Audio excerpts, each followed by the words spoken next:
महत्वाकांक्षा है तो रिस्क लेना सीखो, काम करो बस अपना। ये चाहता है कि दुनिया में हर चीज कंफर्म हो जाए। तुम आईएएस की कोचिंग करने आए तो ये कंफर्म हो जाए कि मैं आईएएस बनूंगा, और दुनिया में कोई चीज कंफर्म है ही नहीं। इसीलिए दुनिया में 98% लोग द्वंद के शिकार हैं। होगा नहीं होगा, होगा नहीं होगा।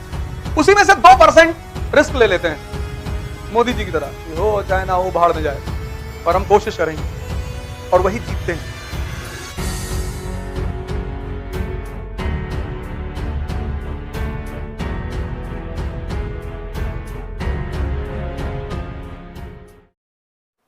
ये सर मैं किताब लिखने जा रहा हूं, इसके टॉपिक्स मैंने क्लियर कर रखा है, इसका नौटंकी करना, इसका नेचर। ये चाहता है कि दुनिया में हर चीज कंफर्म हो जाए। तुम आईएएस की कोचिंग करने आए तो ये कंफर्म हो जाए कि मैं आईएएस बनूंगा, ये चाहता है, और दुनिया में कोई चीज कंफर्म है ही नहीं। इसीलिए दुनिया में 98% लोग द्वंद के शिकार हैं।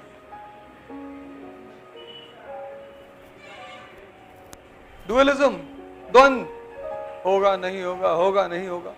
उसी में से 2% रिस्क ले लेते हैं, मोदी जी की तरह, हो चाहे ना हो, भाड़ में जाए, पर हम कोशिश करेंगे, और वही जीतते हैं। ये इसका बहुत बड़ा फीचर है, द्वंद। उसकी वजह समझ लो द्वंद क्यों होता है। ये चाहता हर चीज कंफर्म हो जाए, और कोई चीज कंफर्म ही नहीं। कलाम साहब पायलट बनना चाहते थे, राष्ट्रपति बन गए। इसका कहना है कि हर चीज कंफर्म कर दो, भैया हो जाएगा। अरे हमको पता होता कि हमारा नहीं होगा तो हम इधर आते, लेकिन चूंकि हम इधर आए तो उसका बहुत फायदा हुआ। तो तुम्हें किस चीज का शिकार नहीं होना है? द्वंद का। महत्वाकांक्षा है तो रिस्क लेना सीखो, काम करो बस अपना। जीत जिसकी भी होती है, विक्ट्री, जीत का संबंध मेहनत से है ही नहीं।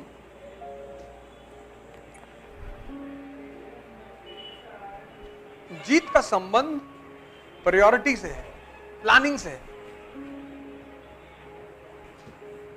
तुम जीवन में प्राथमिकता किसको देते हो?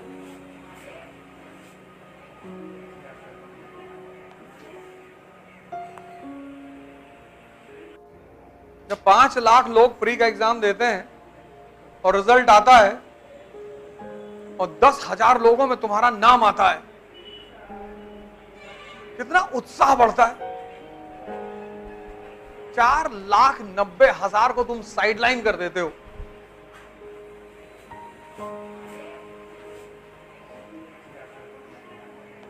आईएएस क्वालिफाई करने का सबसे प्यारा तरीका है प्रीलिम्स को क्वालिफाई करना। एक बार तुम्हारा प्रीलिम्स क्वालिफाई हो गया, नेचुरल एंथुसियाज्म, नेचुरल, मतलब तुम्हें एक बात फील होगी कि यार 5 लाख लोगों में मैंने 10,000 लोगों में अपनी जगह बनाई है। 5 लाख में से 10,000 में जगह, कितना उत्साह। और उसी उत्साह को अगर तुम यूज कर ले जाओ, उसी उत्साह में लोग पढ़ते हैं 15 घंटा 16 घंटा। वो जो कहते हैं हम 15 घंटा पढ़े हैं, सही कह रहे हैं, एकदम सही कह रहे हैं। तुम देखो घर में जब शादी वादी होती है बहन बेटी वगैरह की, तो 24-24 घंटे लोग काम करते हैं, कोई थकान ही नहीं होती। जब फंक्शन सारा ओवर हो जाता है तब थकान होती। पूरे फंक्शन में लोग भागते रहते हैं इधर उधर, 24 घंटा 30 घंटा 36 घंटा, थकान नहीं होती। यही तो मन का एक बहुत बड़ा फीचर है। मन के 4 फीचर को अगर तुम समझ जाओ, अरे तो मजा आ जाए तुमको। जहां ये लगेगा वहां तुमसे टाइम बताएगा ही नहीं, कहता करते जाओ। जहां ये नहीं लग रहा है वहां जबरदस्ती करनी पड़ रही, और जबरदस्ती कुछ होगा नहीं।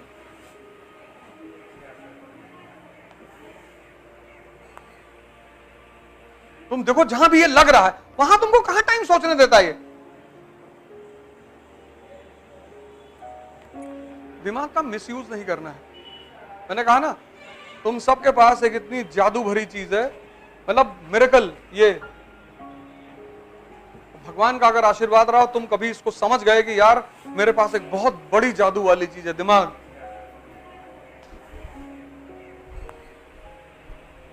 और जिस दिन तुम इसको इस्तेमाल करना जान गए, दुनिया में सिर्फ एक ही चीज सीखना है, दिमाग को इस्तेमाल करना।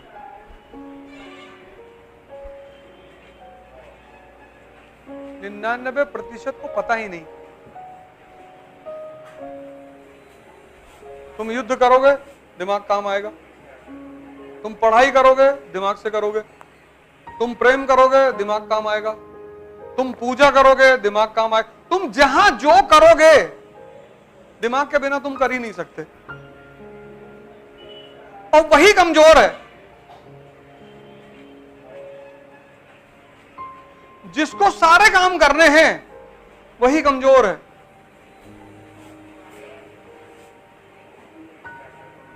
वो मिनट मिनट पे डिप्रेस हो जा रहा है, घबरा जा रहा है।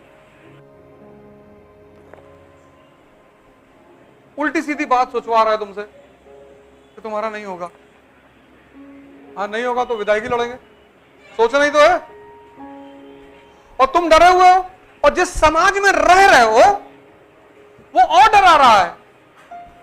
जैसे डरे हुए आदमी को अगर तुम मोटिवेट करो तो उसका डर खत्म हो जाए। जैसे कभी किसी पेशेंट ओशन से मिलने जाना, तो चाहे जो बीमारी हो, चाहे जो बीमारी हो, उससे एक बात जरूर करना है, कुछ नहीं, एक हमारे बड़े चाचा थे, उनको थी, तो नीम का पानी पी जाते थे और गोबर थोड़ा खा जाते थे, ठीक एकदम मस्त हो गए।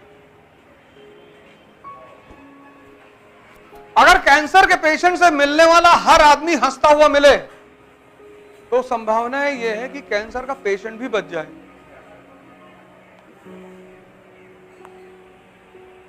इतनी ताकत है किसी को हिम्मत देने में, और किसी को हिम्मत देने में कुछ नहीं आता। लेकिन ये दुनिया इतनी कंजूस हो गई है कि ये किसी को हिम्मत ही नहीं दे पाती।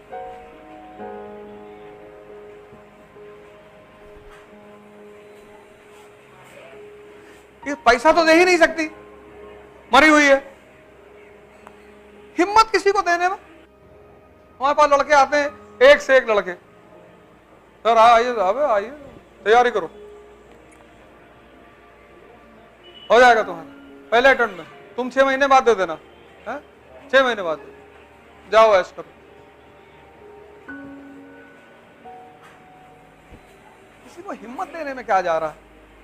होना ना होना उसकी किस्मत, उसका मालिक जाने, उसका भगवान जाने। क्या पता उसका मूड ही बना दे, उसका दिमाग ताकतवर कर दे, उसकी विचारधारा ताकतवर कर दे। हम कौन होते हैं किसी को जज करने वाले?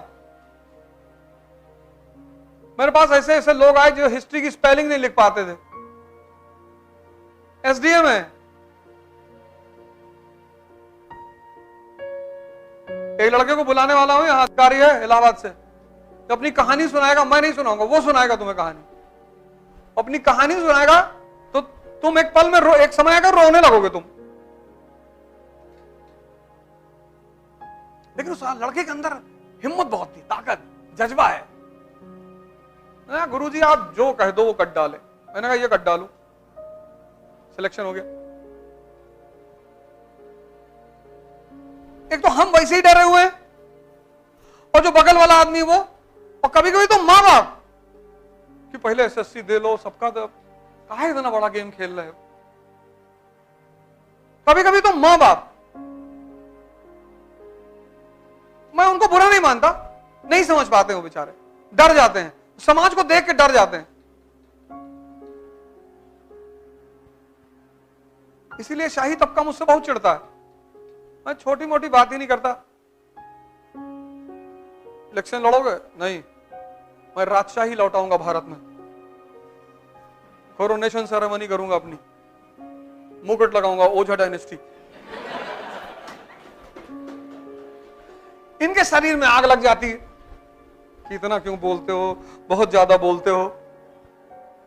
तुम देखो, अगर तुम्हारे पापा चपरासी हैं तो मूवी देखो, राजनीति मूवी देखा तुमने अजय देवगन वगैरह की? तो अजय देवगन का बाप क्या है? ड्राइवर है।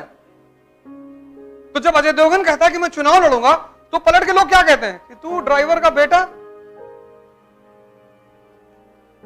इसीलिए जब सामान्य घर के लड़के बोलना शुरू करते हैं ना, तो इन राजाओं के सीने में दर्द होना शुरू हो जाता है।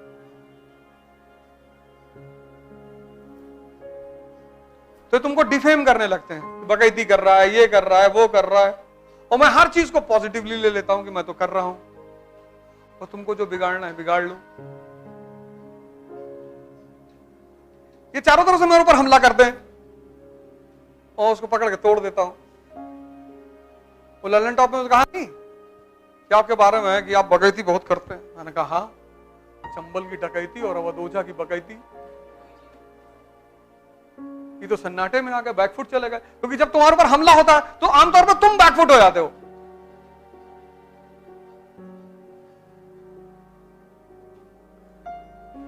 अभी फिर मुझसे मुंबई में इंटरव्यू में एक सवाल पूछा, उस पर आएगा शायद, वीडियो अपलोड करेंगे। बोले कोई ऐसी आप जो बातें कहते हो, कोई ऐसी बात जो आपको नहीं कहना चाहिए। मैंने कहा बहुत सारी बातें।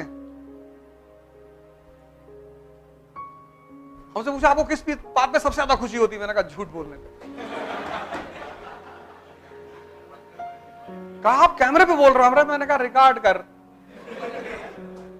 लगा दे। अभी 23-24 वो अनकट वाला जो है ना, हाँ हाँ आ गया। पूछा आपको सबसे ज्यादा खुशी कब होती है। मैंने कहा झूठ बोलने। फिर उसने तुरंत रोक लिया कैमरा, कहा सर कैमरा है। हमने कहा हाँ हाँ लगा लगा। ये तुम तो इतना अच्छा बनने की कोशिश समाज के सामने कर रहे हो, जैसे लोग सीढ़ी बन के तुमको स्वर्ग में ले जाएंगे। कोई फायदा नहीं है, जम के आतंक मचाओ, कुछ नहीं। पढ़ो मन लगा के, बस 2 काम करो। एक, अपने माँ बाप की इज्जत करो। आज का वीडियो शाम का जरूर देखना, माँ बाप की इज्जत क्यों करनी चाहिए। इसके पीछे एक साइंटिफिक रीजन है। कुछ भी कहें कहो ठीक है।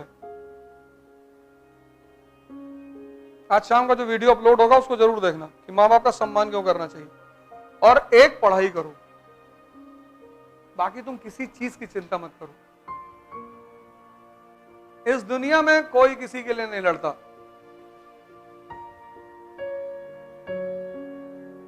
लड़ता ही नहीं। जितने लोग लड़ते हैं दूसरों के लिए, सब अंततः राजा महाराजा हो जाते हैं। और जिसके लिए लड़ते हैं वो गरीब ही है। और जो वास्तव में दूसरों के लिए लड़े, वो खुद कभी अमीर नहीं हो पाए। गांधी जी को देखो, कुछ नहीं है। इसीलिए तो इस देश का आदमी गांधी जी को गाली देता है कि कुछ कमा ही नहीं पाए, नंगे टहलते थे। इस देश का आदमी गांधी जी को महान कैसे मान सकता है, जो नौकरी करना चाहता है पैसा कमाने के लिए।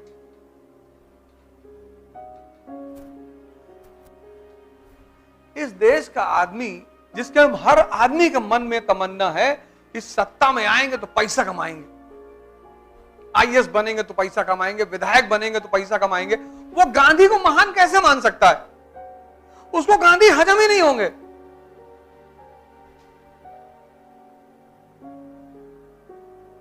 ये नेता किसको मानता है जो 20-20 फॉर्च्यूनर से चल रहा है? उसको खड़े होकर देख, भैया फलाने जा रहे हैं, भैया देखो भैया कैसा जलवा है भैया। ये साधारण आदमी को लाइक ही नहीं करता। ऐसे लोअर पहन के चले आओ, ये मानेगा नहीं तुमको टीचर है,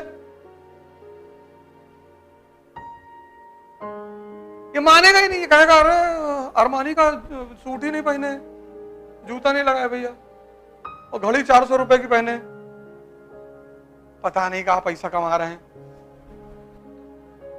कपड़ा थोड़ी कॉन्फिडेंस है। जाओ बोलने कहीं स्पीकर मंच पे खड़े हो गए, कितना भी बड़ा कपड़ा पहने रहो, अगर अंदर शक्ति नहीं तो कपड़ा नहीं बुलवा पाएगा। दुबई में एक आदमी को स्पीकर दिया गया, पूछना फैजल भाई से, बोल ही नहीं पाए। एक साहब को दिया गया माइक, बुलाया गया, नाम अनाउंस किया गया कि so and so educator from फला फला कंट्री, आइए। मैंने कहा भाई साहब बोलो।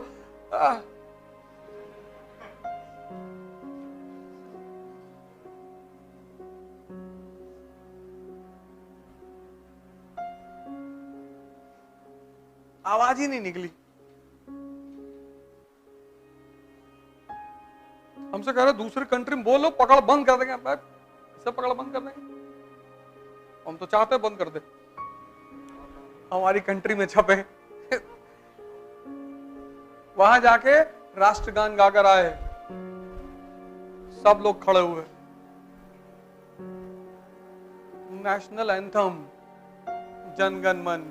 बहुत लोगों को तो समझी टर्की अर्की वाले इसे देख रहे, सीधा खड़ा।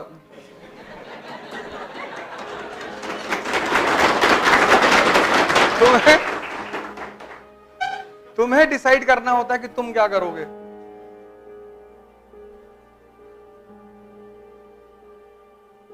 तुम डिसाइड करोगे, तुम, कोई दूसरा डिसाइड नहीं करेगा। ये किसी के चक्कर में मत रहना कि कोई तुम्हारे लिए कुछ करेगा। तुम जो कुछ करोगे अपने लिए, बस वही तुम्हें करना है। अपने बल पे लड़ो, अपनी ताकत पैदा करो, कोई टेंशन नहीं, कोई दिक्कत ही नहीं। तुम अपने को टाइम नहीं दे रहे हो। तुम सोच रहे हो दूसरा मुझे पढ़ा देगा, दूसरा मुझे नोट्स दे देगा, दूसरा ऐसा कर देगा। कोई कुछ नहीं करेगा। तुमको 50 टॉपर का नोट्स अवेलेबल करा दे रहा हूं, दिखाओ टॉप करके।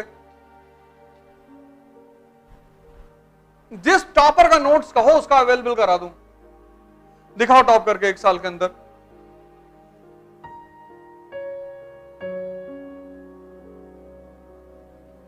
वो जो टॉपर का नोट्स है ना, वो उसकी अपनी क्रिएटिविटी है। उसने पढ़ा, क्लास में सोचा, बनाया, वो तुमको भी करना पड़ेगा। उस तो कर लिया उसने। तुम अगर वोट देने जाओगे और तुम्हें इकोनॉमी पता नहीं, तो तुम वोट किस पे दोगे? जातिवाद पे ही तो दोगे। तुमको बजट कुछ पता ही नहीं कि सरकार तुम्हारा पैसा कहां खर्चा कर रही है। तो जो चीज तुम्हें पता ही नहीं, तुम उस पर वोट कैसे दे सकते हो? तुमको पता जातिवाद है,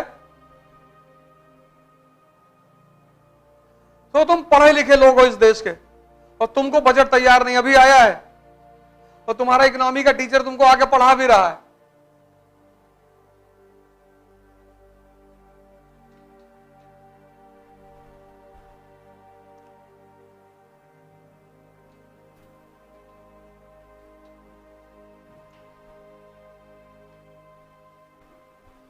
तुम कहीं चले आओ, दिल्ली चले आओ, कलकत्ता चले आओ, न्यूयॉर्क चले आओ, जब तक तुम अपने आप को ताकतवर नहीं करोगे, तुमको कोई कुछ बना नहीं पाएगा। और तुम अपने ऊपर काम ही नहीं कर रहे हो, बस तुम कोचिंग ढूंढ रहे हो। अगर तुम यहां नहीं पढ़ पाओगे तो तुम कहोगे यार कानपुर में तो वैसे भी, तो इकरा वालों की वजह से मैं चला आता हूं।